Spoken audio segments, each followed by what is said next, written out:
खुश आमदीद नाजरीन, मैं अपनी एक सच्ची कहानी आप दोस्तों को सुनाने जा रही हूँ कि पिछले 2 सालों में मेरे साथ क्या कुछ हुआ। उम्मीद करती हूँ मेरी ये कहानी जो मैं इस्तानी साहिबा के नाम से अपलोड कर रही हूँ आपको पसंद आएगी। साल का पहला मॉनसून खामोशी से आ पहुँचा, जैसे एक मुलाकाती जो किसी को परेशान नहीं करना चाहता। जब मैंने अपने नीले रंग के पेनेट वाले मकान से बाहर निकली, अहमद वाला की परसुकून गलियों से गुजर रही थी। ठंडी हवा से गुलाब की खुशबू आ रही है। मैंने अपनी दुपट्टा को करीब से थाम लिया और स्कूल की तरफ जल्दी से चल रही थी। मेरे सैंडल छोटे छोटे छिड़की बना रहे हैं जो हंसी की तरह मेरे पीछे आ गए। हमारा शहर छोटा था, आधा सोता था, यहाँ तक कि हफ्ते के दिन भी बाजार देर से खुलते, चाय के स्टॉल आहिस्ता आहिस्ता भर जाते। हर एक सबको जानता था या सोचता था कि वो सबको जानता है। मैंने सारी ज़िंदगी यहाँ रहाइश इख्तियार की थी। मैं गवर्नमेंट गर्ल्स हाई स्कूल में अंग्रेज़ी की इस्तानी हूँ। मेरा नाम नीना है और मैं 24 साल की हूँ। मेरे वालिद चौक में एक किताबों की दुकान के मालिक हैं। मेरी वालिदा पुरसुकून फजल से हमारे घर पर हुक्मरानी करती हैं। और मेरा छोटा भाई रिजवान लाहौर में इंजीनियरिंग की तालीम हासिल करता है। और ज़्यादातर अम्मी को लाहौर के खाने के बारे में शिकायत करने के लिए फ़ोन करता है। मैंने अक्सर अपने आप से कहती हूँ कि मैं मुतमईन हूँ। मेरी ज़िंदगी आसान थी, ब्लैक बोर्ड, चाक और चाय के वक्फे। लेकिन बाज़ औक़ात जब बादल बरसते हैं और दुनिया को नई खुशबू आती है तो मेरा दिल कुछ और मुतालबा करता है। ये भरपूर जवानी कोई साथी मांगती है जो मेरी खूबसूरती को सराहे, मेरी प्यास बुझाए। बचपन से ही मेरी मंगनी मेरे कज़न आसिफ के साथ कर दी गई थी जो इस वक्त सऊदी में काम करता है।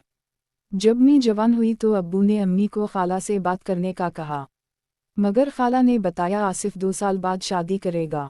मुझे भी मजबूरन इस एहसास को दिल में दबाना पड़ा। वैसे तो मैं स्कूल में बिजी रहती हूँ, लेकिन जब मौसम खुशगवार होता है ऐसी ख्वाहिशात जन्म ले लेती हैं। कभी सोचती हो कोई खुफिया दोस्त बना लो, मगर बदनामी के डर से रुक जाती हूँ।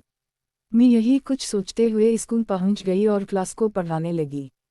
फिर से बारिश शुरू हो गई तो मैं बारिश देखने लग गई।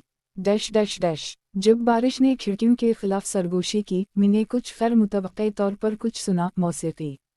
ये असेंबली की घंटी या लड़कियों की चहचहाना की आवाज़ नहीं थी। ये एक धुन थी जो नरमी से बनाई जा रही थी, कहीं राहदारी के नीचे। तजस्सुस मुझे म्यूज़िक रूम में ले गया। वहाँ खली खिड़की के पास एक आदमी खड़ा था। इसके कंधे पर गिटार फिसल गया। उसकी आस्तीन इसकी कोहनियों तक ऊपर की हुई थी। इसके बालों को बारिश से नम किया था। वो इस आले को रुमाल से खुश्क कर रहा था, अपनी सांसों के नीचे गुनगुना रहा था। जब उसने मुझे देखा तो मैं तकरीबा भूल गई थी कि मैं क्यों आई हूँ। वो इस तरह से गिटार बजा नहीं रहा था जिस तरह से मैं चौंक गई, लेकिन इसमें कोई ऐसी चीज़ थी जिसने आँख को थाम लिया। पुरसुकून आँखें, हल्की सी मुस्कुराहट, इस तरह की नरमी जो नायाब महसूस होती है। इन्होंने कहा, अस्सलामुअलैकुम। उसकी आवाज़ एक पुराने गाने की गर्मजोशी की तरह थी। मैंने जवाब दिया, आपको नया उस्ताद होना चाहिए। इसने सर हिलाया। अरसलान मुल्क म्यूज़िक डिपार्टमेंट। और आप? नीना कुरैशी, अंग्रेज़ी। आपसे मिलकर खुशी हुई, मुस्कुरैशी। वो मुस्कुराया। बारिश तार को मुख्तलिफ बनाती है ना? मैंने कहा, बारिश में सब कुछ मुख्तलिफ लगता है, और किसी वजह से वो आहिस्ता से हंस पड़ा, जैसे मैंने कुछ गहरा कहा हो। Dash dash dash. इस हफ्ते मैंने इसे अक्सर देखा, कभी अमले के कमरे में, कभी बरामदा पर, हमेशा इस पुरसुकून मुस्कुराहट के साथ।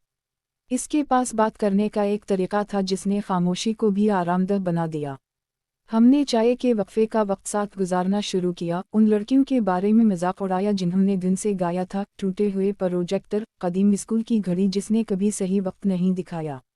एक दोपहर जब बारिश लौट आई तो उसने कहा, पुरानी मस्जिद के करीब, चौधरी के करीब एक स्टॉल है, शहर की बेहतरीन चाय। क्या आपने वहाँ से चाय पी है? मैंने कहा, जी हाँ, लेकिन जब कोई दूसरा अदायगी करता है तो इसका जायका बेहतर होता है। वो हंस पड़ा। फिर जायका बेहतर बनाने का काम हम सर अंजाम देते हैं। Dash dash dash. हम एक टन की छत के नीचे बैठ गए। बारिश हमारे ऊपर ढोल रही थी। एक गिलास भापने वाली चाय बन रही थी क्योंकि स्टॉल कप खत्म हो चुका था। हवा में अदरक, गीली धूल और नम कपड़े की बो आ रही थी। इसने मुझे बताया कि इससे पहले उसने 5 शहरों में पढ़ाया था। इन्होंने कहा, मैं अपने तमाम बैग कभी नहीं खोलता हूँ। मैं रोशनी की तरह सफ़र करता हूँ जो छोड़ना आसान बना देता है। मैं मुस्कुराई। चाय को आहिस्ता से हिलाते हुए मैंने जवाब दिया, हो सकता है कि एक दिन आपको रहने की कोई वजह मिले जाए। हो सकता है, उसने कहा। हमारे दरमियान कुछ पुरसुकून और नाजुक होना शुरू हुआ, अल्फाज नहीं, वादे नहीं, महज तफहीम। मुझे भी किसी ऐसे शख्स की तलाश थी जो हुआ कि झोंके की तरह आए और चला जाए, जो मुझसे कोई वादा ना ले, बस कोई ऐसा जिससे मेरा ताल्लुक़ सिर्फ सुकून हासिल करने तक हो, जिसे मैं अपनी क़ुर्बत इस शर्त पर दूं कि और मेरे कज़िन के आने के बाद ज़िंदगी भर मुझे ना मिले। मैं खुश थी कि मुझे कोई ऐसा मिल गया। अब मरहला था बात को आगे बढ़ाने का। जिस मौका की तलाश मुझे थी और जल्द ही मिल गया। Dash dash dash. मौसम गर्मा की तातीलात से एक दिन पहले उसने मुझे क्लास के बाद रोक दिया। आप कल फ्री होंगी? हाँ किम, मैं आपको कुछ बताना चाहता था। सुबह के वक्त स्कूल आओ जब कोई ना हो। मैंने हिचकिचाहट महसूस की, लेकिन इसके लहजे में कुछ था, नरम, गैर यकीनी, जिसकी वजह से इनकार करना नामुमकिन हो गया। मैं खुद भी ऐसे मौका की तलाश में थी कि अरसलान की क़ुर्बत पा सकूं। Dash dash dash. अगली सुबह स्कूल खाली था। बारिश रुक गई थी और राहदारियों के जरिए सूरज की रोशनी आ रही थी। हवा अभी भी चाक और नम लकड़ी की खुशबू से मुज़य्यन थी। मैंने उसे अपने गिटार को ट्यून करते हुए म्यूज़िक रूम में पाया। तुम आ गई हो, उसने आहिस्ता से कहा। वो मुझे इस कमरे में ले गया जो हेडमास्टर साहब ने उसे रहने के लिए दिया था। इसने मुझे चारपाई पर बिठाया और खुद सामने कुर्सी पर बैठ गया। हमने काफ़ी वक्त तक बात की, इसके सफ़र के बारे में, उसके बारे में कि वो अपनी मां की खाना पकाने से कैसे महरूम रहा, इसके बारे में कि वो छतों पर बारिश की आवाज़ को किस तरह पसंद करता है। फिर इसने कहा, तकरीबा जैसे इसने अपने आप से कहा हो, जहाँ भी जाता हूँ जगहें एक साथ धंधिला जाती हैं, लेकिन अहमद वाला मुख्तलिफ महसूस होता है। क्यों? मैंने पूछा। वो मेरी आँखों से मिला। आपकी वजह से। एक लम्हे के लिए दुनिया खामोश हो गई। उसने एक गाना बजाना शुरू किया, एक नरम राग, गैर यकीनी, इसकी हिचकिचाहट में खूबसूरत।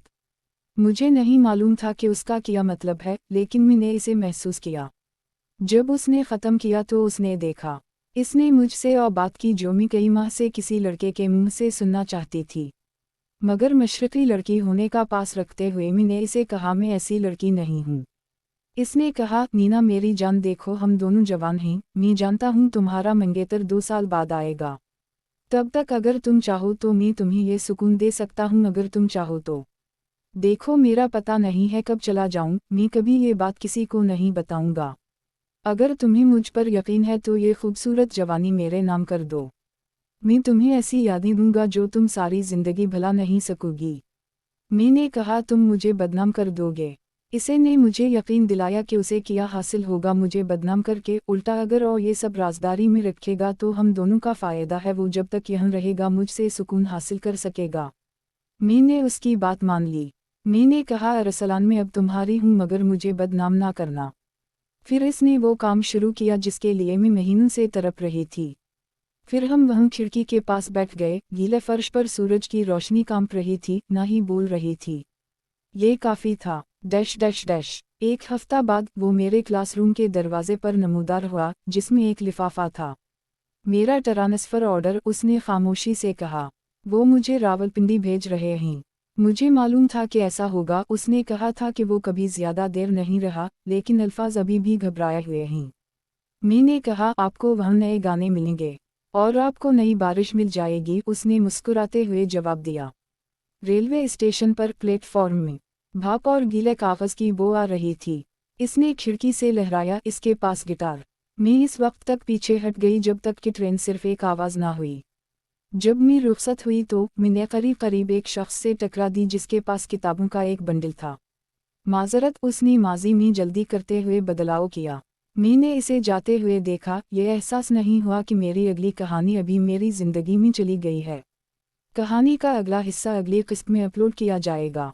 हमारे चैनल को सब्सक्राइब करें ताकि अगली किस्त आपको बआसानी मिल सके।